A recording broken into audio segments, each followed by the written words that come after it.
मुअज़्ज़ज़ हाज़रीन जुमा क़द्दानशीं ख़वातीन,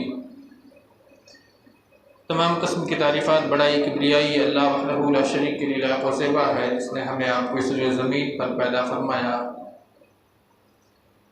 साथ ही हमारी रुश्द व हिदायत के लिए बेशुमार अंबिया किराम अलैहिमुस्सलातु वस्सलाम को इस कायनात में भेजा। ख़ुसूसन लाखों करोड़ों दुरूद व सलाम हो सस्ती क़ुद्स व मुक़द्दस पर, जिनका नाम इसम गिरामी जनाब मुहम्मद रसूलुल्लाह सल्लल्लाहु अलैहि वसल्लम है, जिनके ज़रिए अल्लाह रब्बुल आलमीन ने तमाम अहले कायनात की हिदायत का बंदोबस्त फरमाया। खुतबा मसनूना के बाद एक तवील आयत का एक छोटा सा हिस्सा आपके दरमियान पढ़ा। वजाहिदू फिल्लाहि हक़्क़ जिहादी, अल्लाह के रास्ते में जिहाद करो जैसा कि जिहाद करने का हक़ है।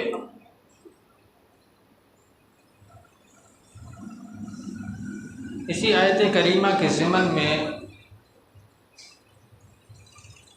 आज हम तारीख़ इस्लाम की एक अज़ीम शख्सियत उसका ज़िक्र करेंगे। उनकी सीरत को आज के इस खुतबा जुमा में बयान करने का इरादा है।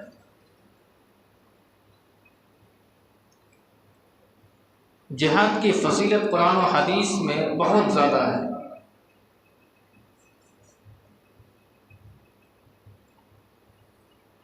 अल्लाह के रसूल सल्लल्लाहु अलैहि वसल्लम ने इरशाद फरमाया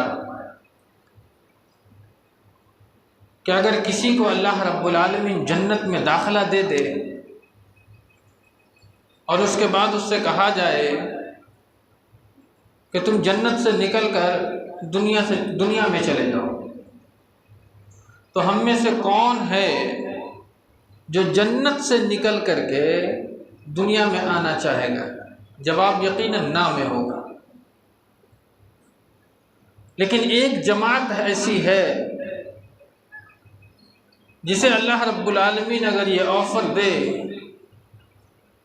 तो इस ऑफ़र को तस्लीम करेगी, और वो है मुजाहिदीन की जमात, जिन्होंने अल्लाह रब्बुल आलमीन के रास्ते में जिहाद करते करते अपनी जान को अल्लाह के सुपुर्द कर दिया।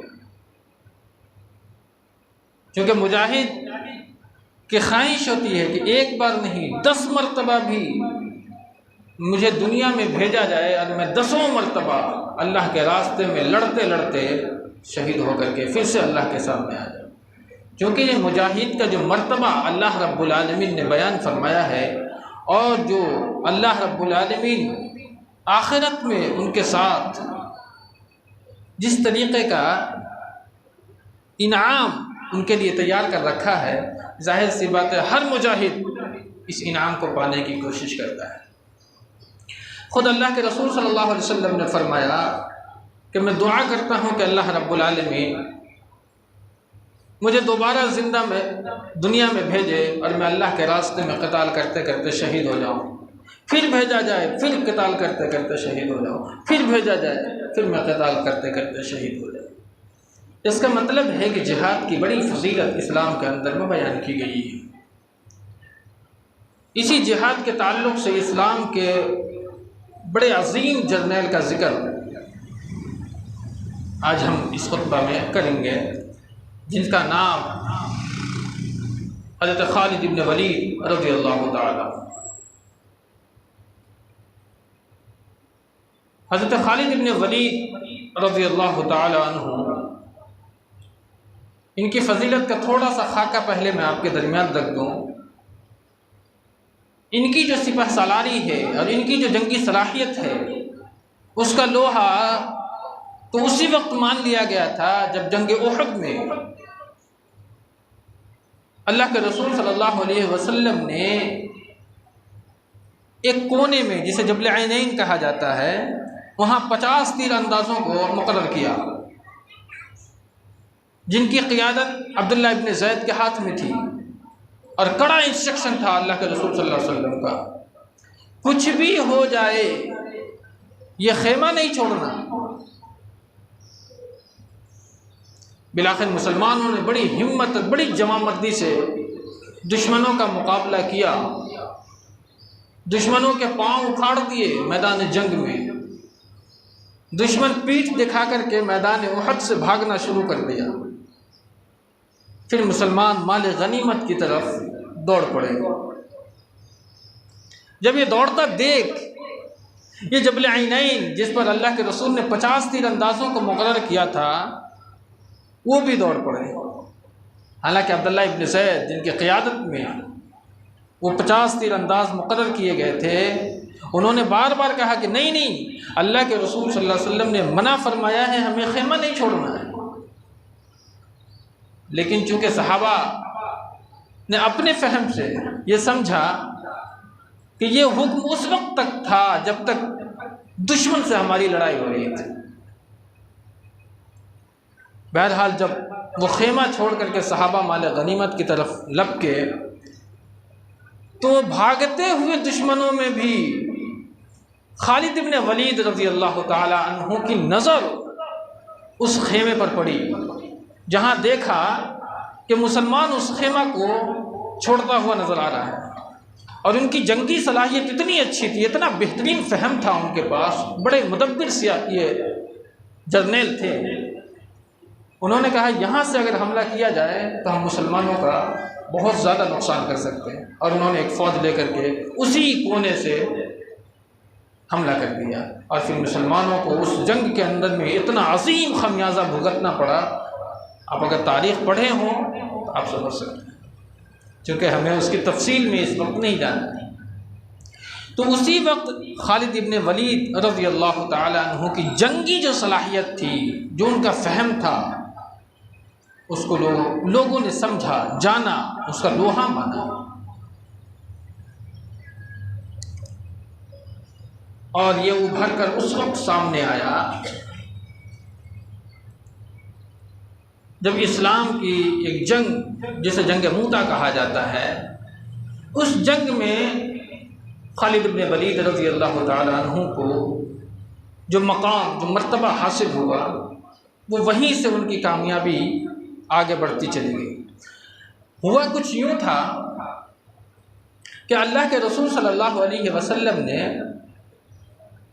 हारिस इब्न उमैर अज़दी रज़ियल्लाहु ताला अन्हु को, जो गवर्नर था, उसकी तरफ ख़त लेकर के भेजा। लेकिन बल्का का जो गवर्नर था सुबाई, उसको हारिस इब्न उमैर अज़दी रज़ियल्लाहु ताला अन्हु के आने की खबर मालूम हो गई थी।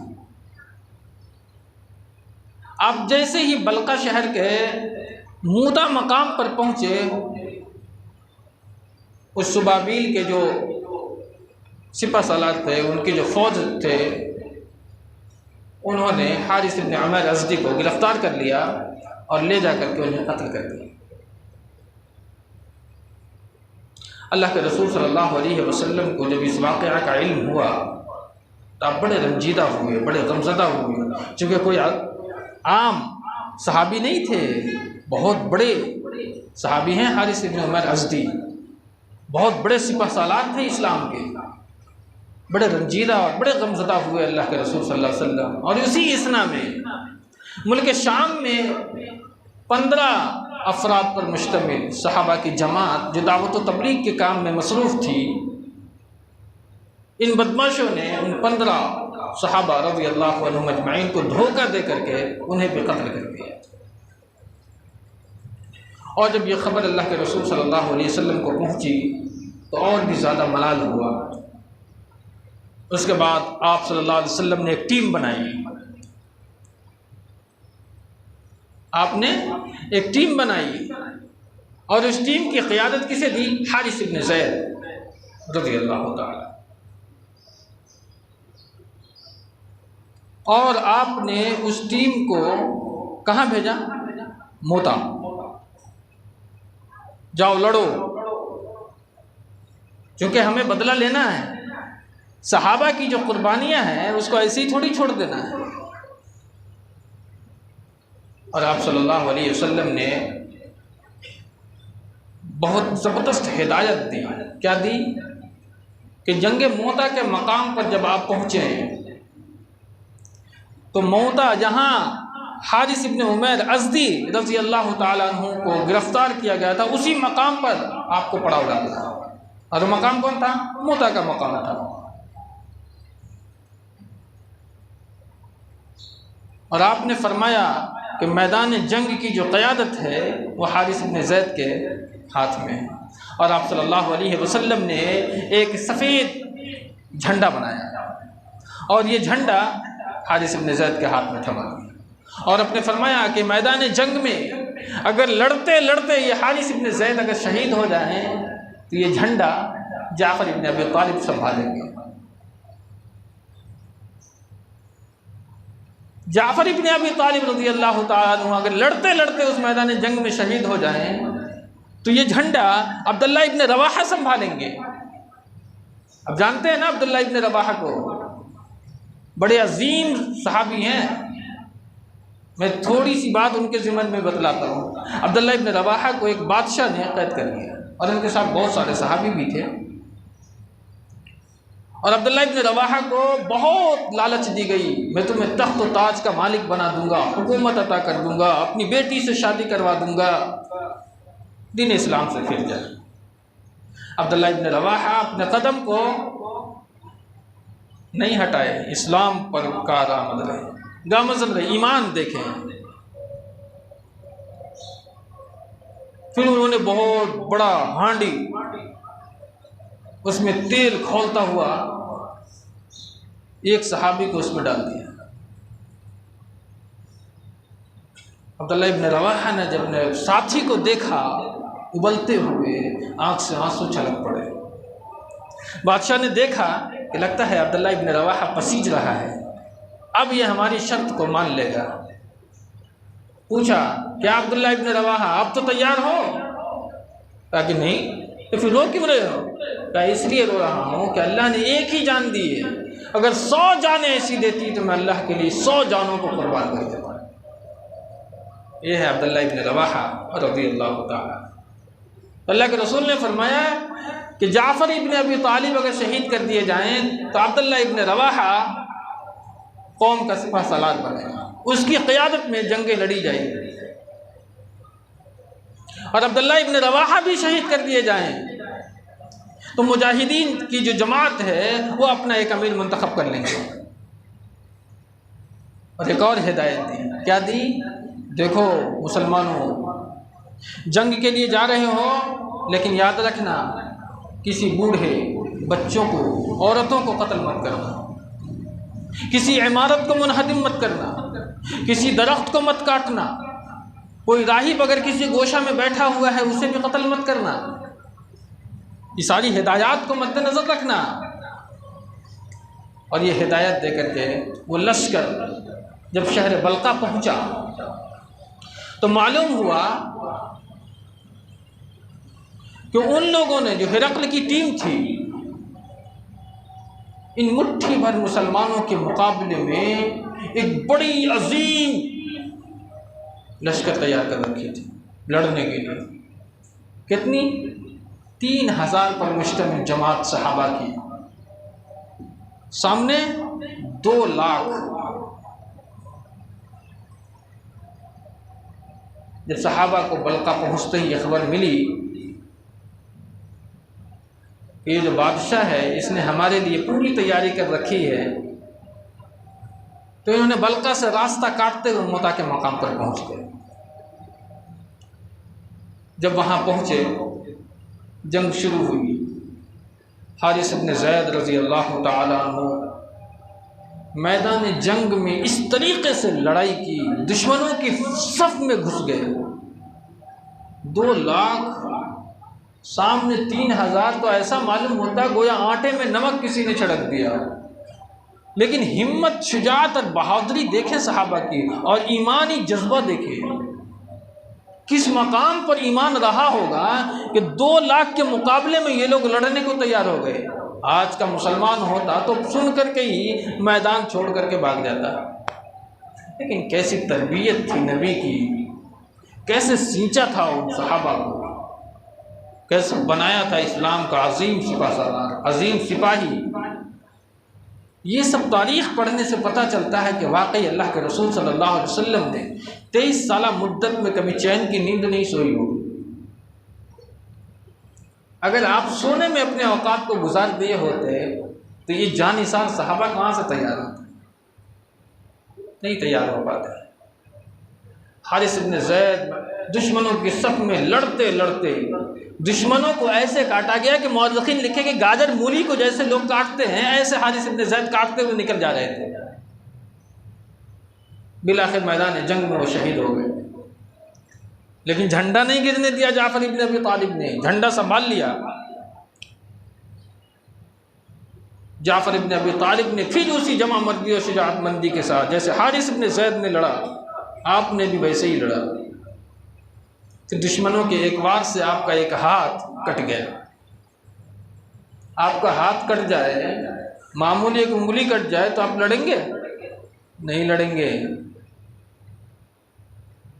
ऐसे ही इस्लाम हम तक नहीं पहुंचा है, बड़ी कुर्बानियों से पहुंचा है इस्लाम। हमारे पास इस्लाम की कदर नहीं है। अगर आप सहाबा की सीरत को पढ़ेंगे तो समझ में आएगा कि इस्लाम हमें जो मिला है वो तश्तरी में सजा हुआ मिल गया है, लेकिन इससे पीछे जो है वो बड़ी कुर्बानियाँ हैं। जान की, माल की, खुशी की, औलाद की, सबकी कुर्बानियाँ जब दी गई है तब जाकर के हमारे पास इस्लाम पहुँचा है। जाफर इब्न अबी तालिब रज़ी अल्लाह तआला अन्हु एक हाथ कट गया, गिर गया, कोई फ़र्क नहीं पड़ रहा, इस्लाम के झंडा को दूसरे हाथ में दबा दिया और लड़ रहे हैं। फिर दुश्मनों ने एक वार किया, फिर आपका दूसरा हाथ भी कट गया, लेकिन हिम्मत नहीं हारी। इस्लाम के झंडा को यूं जो इतना हिस्सा बचा हुआ था उससे दबाए हुए थे। क्या वफाशियारी थी इस्लाम के ताल्लुक से। इस्लाम का झंडा उन्होंने उस वक्त भी नहीं गिरने दिया। उसके बाद दुश्मनों ने आपकी कमर पर वार किया और इसी वार पर आप शहीद हो गए। फिर इस्लाम का झंडा अब्दुल्लाह इब्न रवाहा रज़ी अल्लाह तआला अन्हु ने संभाला। फिर उन्होंने भी दुश्मन का मुकाबला किया, खूब लड़े, बिलाखिर मैदान जंग में वो भी शहीद कर दिए गए। इस्लाम का झंडा मैदान जंग में गिर गया, मुसलमानों के हौसले पस्त हो गए, हिम्मत टूट गई, क्योंकि जो अजीम अजीम सहाबी शहीद कर दिए गए। कौन है जो अब इस्लाम के झंडा को उठाएगा? किसकी क़यादत में हम लड़ेंगे? जब सहाबा में हक्का बक्का तारी हो गया तो साबित इब्न अरक़म रज़ी अल्लाह तआला उन्होंने इस्लाम के झंडा को उठाया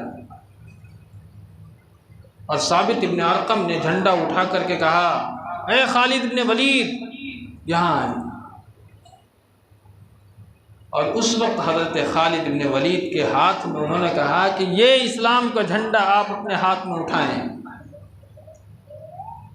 लेकिन खालिद इब्न वलीद ने कहा नहीं नहीं नहीं नहीं, इस्लाम का झंडा मैं कैसे ले सकता हूँ? आप इतने बड़े सहाबी हैं, साबित इब्न अरकम के रहते हुए खालिद इब्न वलीद कैसे झंडा ले सकता है? आप बदरी सहाबी हैं, बदर के जंग में आप शामिल हुए हैं, फजीलत आपकी है ये, इसलिए आप इस्लाम का झंडा लिए हैं। साबित इब्न अरकम ने कहा नहीं नहीं, हमने झंडा, अल्लाह की कसम खा करके कहता हूँ कि मैंने झंडा सिर्फ इसलिए उठाया है कि ये झंडा मैं आपके हाथ में थमा, और आपके अलावा कौन है जो मैदान कारज़ार में पूरी जमा मर्दी के साथ दुश्मनों को लर्ज़ा और तरसा कर सके? कोई भी नहीं है। और इस वक्त आपने पूरी मुजाहिदीन की जमात को कहा कि आप अपना कायद खालिद बिन वलीद को तस्लीम करते हैं। पूरी जमात ने कहा कि जी हाँ, हम इनकी क़ियादत में फिर से उसी हौसला के साथ लड़ेंगे जैसे अब्दुल्लाह इब्न रवाहा, जाफ़र इब्न अबी तालिब, हारिस इब्न सैद की क़ियादत में लड़ेंगे। खालिद इब्न वलीद ने झंडा उठाया रज़ी अल्लाह ताला। उसके बाद बड़ी हिकमत के साथ, क्योंकि बड़े हकीम थे और जंग कैसे करना पूरा तरीक़ा मालूम था। यही तो वजह है कि जब दुश्मनों से पूछा गया, यानी जर्मन के एक फ़ौजी यानी कर्नल से पूछा गया कि आपकी कामयाबी का राज क्या है, तो उसने कहा कि मेरी कामयाबी का राज ये है कि हम मैदान जंग में मुसलमानों का लीडर हज़रत खालिद इब्न वलीद की जो हिकमत अमली होती है उसको फॉलो कर दो। अपनों ने तो अपनों, गैरों ने भी आपका लोहा माना। आपने हिकमत अमली क्या अपनाई कि सहाबा को 50 के करीब सहाबी को हुक्म दिया कि घोड़े चारों तरफ दौड़ाओ, दुश्मनों के चारों तरफ घोड़े दौड़ाओ, लड़ना नहीं है, घोड़े दौड़ाओ। जब घोड़ा दौड़ाया गया तो मैदान क्या हो गया, गर्दो गुबार से हट गया, दुश्मन खौफजदा हो गया। ये क्या है? वो समझा कि लगता है मुसलमानों पर बहुत बड़ा सदमा पहुंचा है, और आप धीरे धीरे उस गर्दो गुबार के दरमियान से, दुश्मनों के नरगे से अपने सहाबा को निकाल के बाहर ले। कोई मामूली बात है? 2 लाख का जो मजमा है उसमें सहाबा की मुट्ठी भर जमात मौजूद है, और उसके नरगे से खालिद इब्न वलीद रज़ी अल्लाह ताला अन्हु ने पूरे सहाबा को सही सालिम निकाल करके ले आए। दूसरे दिन होकर के आपने चढ़ाई की दुश्मनों पर, और इतनी जमा मर्दी से लड़े कि 9 तलवारें खालिद इब्न वलीद की जंग मोता में टूटी थी। 9 तलवारें, अंदाज़ा लगाएं, ऐसे तो तोड़ा नहीं होगा ना। 9 तलवारें लड़ते लड़ते तोड़ी है जंग मोता में, और एक अजीम कामयाबी हासिल करते हुए जब मदीना पहुंचते हैं, और अल्लाह के रसूल सल्लल्लाहु अलैहि वसल्लम को जब ये ख़बर पहुंचती है तो मारे खुशी के आपके आँख से पता चलता है कि कितनी खुशी थी।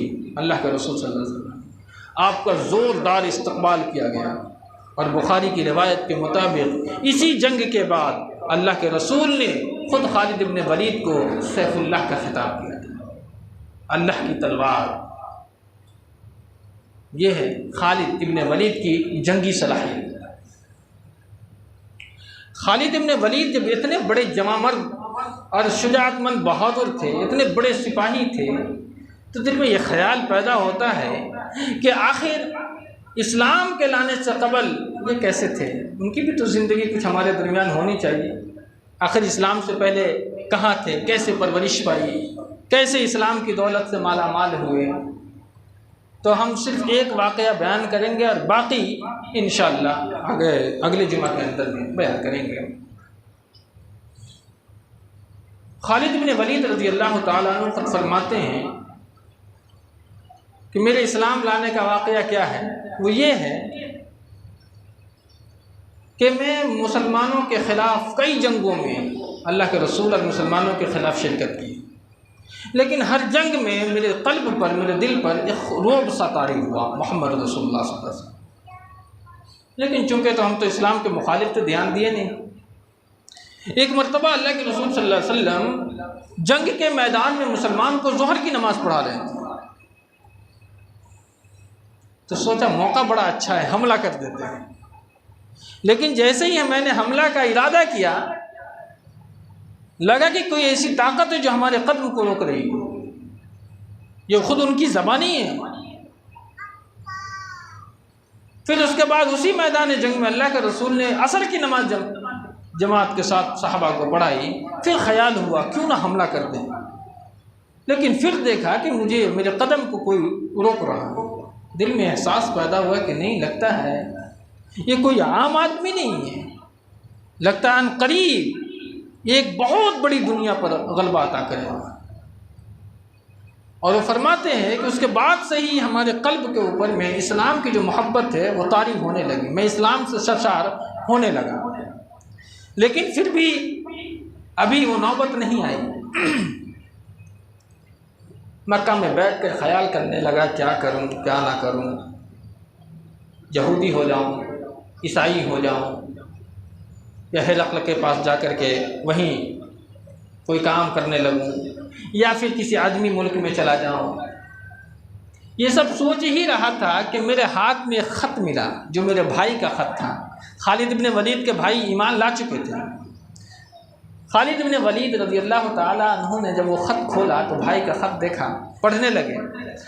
उनके भाई ने कहा था कि मेरे भाई, हमारे दरमियान मोहम्मद रसूलुल्लाह सल्लल्लाहु अलैहि वसल्लम ने आपका ज़िक्र किया, आपके बारे में दरियाफ़्त कर रहे थे, तो मैंने अल्लाह के रसूल से वादा किया कि एक दिन मैं ज़रूर भी ज़रूर अपने भाई खालिद इब्न वलीद को आपकी खिदमत में ला कर के हाज़िर करूँगा।